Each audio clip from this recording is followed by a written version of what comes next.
छात्राय सततम Sanskrit वयनम channel पर आप सभी का हार्दिक स्वागत है।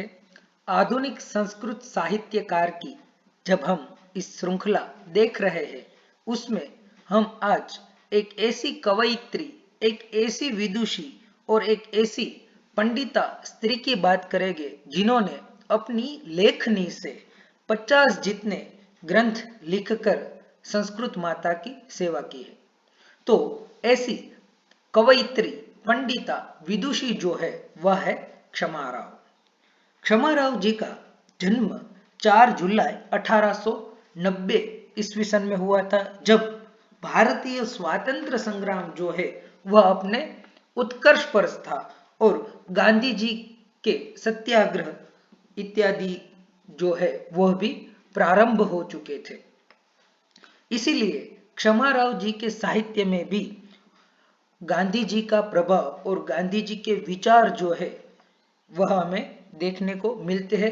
और क्षमा राव जी गांधी जी से अत्यंत प्रभावित हुई थी, ऐसा भी हमें जानने को मिलता है, क्योंकि उन्होंने गांधी जी को ही ध्यान में लिख रखकर सत्याग्रह गीता, उत्तर सत्याग्रह गीता तथा गांधी जी का चरित्र जो कि गांधी चरितम नाम से प्रसिद्ध है वह लिखा था।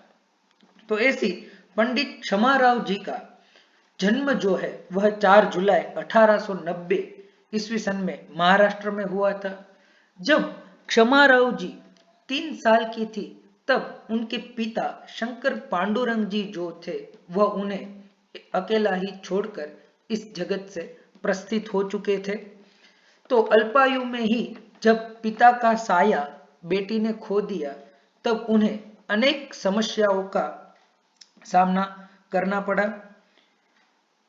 यही पंडिता क्षमा राव जी ने कुछ समय तक बंबई की विल्सन कॉलेज में भी अध्ययन किया था और बाद में इनका विवाह जो है वह एक प्रसिद्ध चिकित्सक डॉक्टर राघवेंद्र राव के साथ हुआ था। और डॉक्टर राघवेंद्र राव के साथ ही वह 1911 में अपने पति के साथ यूरोप भ्रमण के लिए जाती है और यूरोप भ्रमण के दौरान पंडित क्षमा राव जी पाश्चात्य संस्कृति का एक सूक्ष्मावलोकन जो है वह करती है और वहां रहकर वह अंग्रेज, फ्रेंच, जर्मन इत्यादि भाषा का भी अध्ययन करती है और अनेक पाश्चात्य जो संगीत विधा थी उनका भी वह अध्ययन करती है। वह अपनी लेखनी से अंग्रेजी में भी कविता, काव्य इत्यादि का लेखन भी करती है।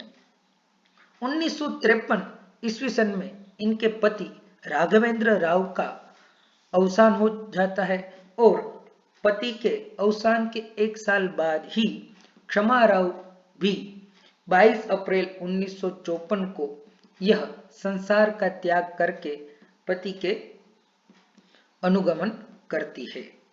यदि हम इनके साहित्य की बात करें तो इन्होंने 50 जितनी संस्कृत रचनाएं जो है वह लिखी थी, जिसमें 7 एकांकी है, 4 नाटक है, 4 पद्यमयी जीवन चरित है, जिसमें तुकाराम जी का चरित्र, रामदास चरितम, ज्ञानेश्वर चरितम इत्यादि जो भक्तिकालीन बड़े महान संत हो गए हैं महाराष्ट्र की धरातल पर, उनके चरित्रों को इन्होंने संस्कृत में निबद्ध किया था।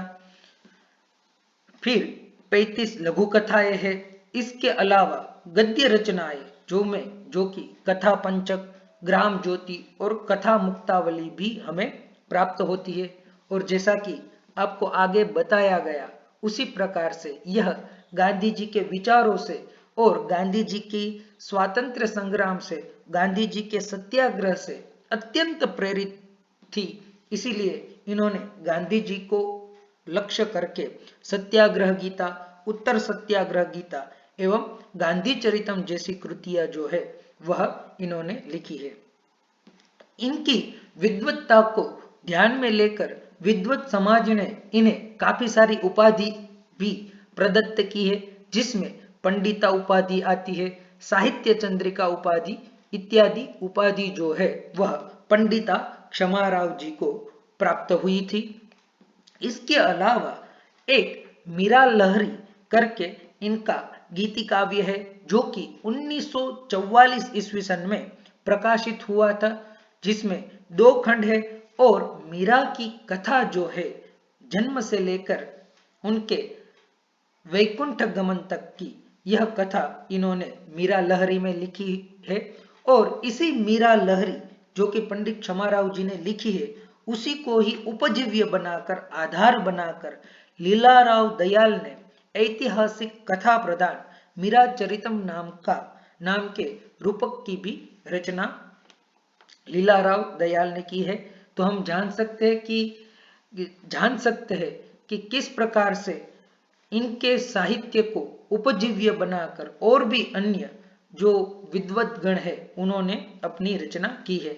इसके अलावा भी वीरभा नाम की एक कृति है, रूपक है, जिसका प्रकाशन 1954 में हुआ था। और इस रूपक में वीरभा नाम की ही एक नायिका है और वह गांधी जी के सत्याग्रह में सम्मिलित होती है, वह तपस्वी का जीवन व्यतीत करती है। तो इस प्रकार से हम इनकी काफी सारी कृतियों में गांधी जी का जो प्रभाव है वह हम देख सकते हैं। और इसी से हमें इन कृतियों का अध्ययन करने से हमें यह भी पता चलता है कि स्वातंत्र संग्राम के वक्त भी कितना अनूठा संस्कृत रचना जो है वह इस जगत में, हमारे भारत में हो रही थी। और यदि हम आगे कुछ देखें तो जैसा कि बताया कि इनकी एक गद्यमयी कविता कथा मुक्तावली है। इसमें इन्होंने अत्यंत मनमोहक, मोहमयी यानी कि बंबई शहर का वर्णन बाण शैली की झलक प्रस्तुत करता है। तो कुछ इनकी पंक्तियों का भी हम रसास्वाद कर ले। तो वह बंबई का वर्णन करते हुए क्षमाराव जी लिखते हैं, नगरी इयम अमरावती सौंदर्याधरी कारिणी, यानी यह जो नगरी है मोहमयी, बंबई को संस्कृत में इन्होंने मोहमयी कहा है। और वास्तव में इन्होंने जो नाम दिया है मोहमयी, यह इतना प्रभावशाली है कि आज भी हम देखते हैं कि बंबई के प्रति सभी लोगों की एक अलग ही रुझान होती है, उनके प्रति अत्यंत लगाव होता है। और हमारी आर्थिक जो राजधानी है वह भी उसे कही जाती है। तो इस वजह से इन्होंने अत्यंत सुंदर नामाभिधान किया है बंबई का मोहमयी। तो कैसी है मोहमयी?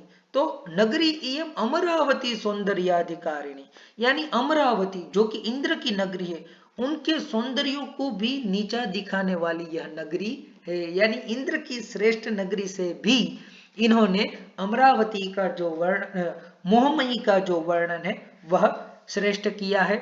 वसुधा तल निखिल नगरी ललाम भूता, और वसुधा यानी पृथ्वी की जितनी भी नगरियां है, पृथ्वी तल पर जितनी भी नगरी है, उनके ये ललाम भूता यानी कि शीर्ष यह नगरी है। विपणि वातायन रचित रुचिरांबर रजत हेम पात्र रत्न खचिता अलंकारादि भूषिता। फिर इसमें रजत, हेम इत्यादि अनेक रत्न खचित अलंकारों से यह नगरी जो है वह भूषित है, क्योंकि समुद्र है, समुद्र होने की वजह से वहां अनेक रत्नों की प्राप्ति भी होती है। माम नितांतम व्यमोहित, ऐसी यह मोहमयी नगरी जो है वह मुझे बार बार विमोहित करती है। तो इस प्रकार इनके साहित्य में बाण की शैली जो है वह दिखने को प्राप्त होती है। तो इस प्रकार से क्षमाराव जी ने अपनी आयु के दौरान 64 साल की 64 साल की आयु के दौरान 50 जितने ग्रंथ लिखकर संस्कृत जगत की सेवा की है। तो आशा है आपको यह वीडियो पसंद आया होगा। यदि यह वीडियो पसंद आया हो तो इस वीडियो को लाइक करें। संस्कृत वयुनम चैनल को यदि आपने अभी तक सब्सक्राइब नहीं किया है तो सब्सक्राइब कीजिए और आपके प्रतिभा अवश्य हमें कमेंट बॉक्स में बताइए। अस्तु, धन्यवादः, पुनः मिलामः।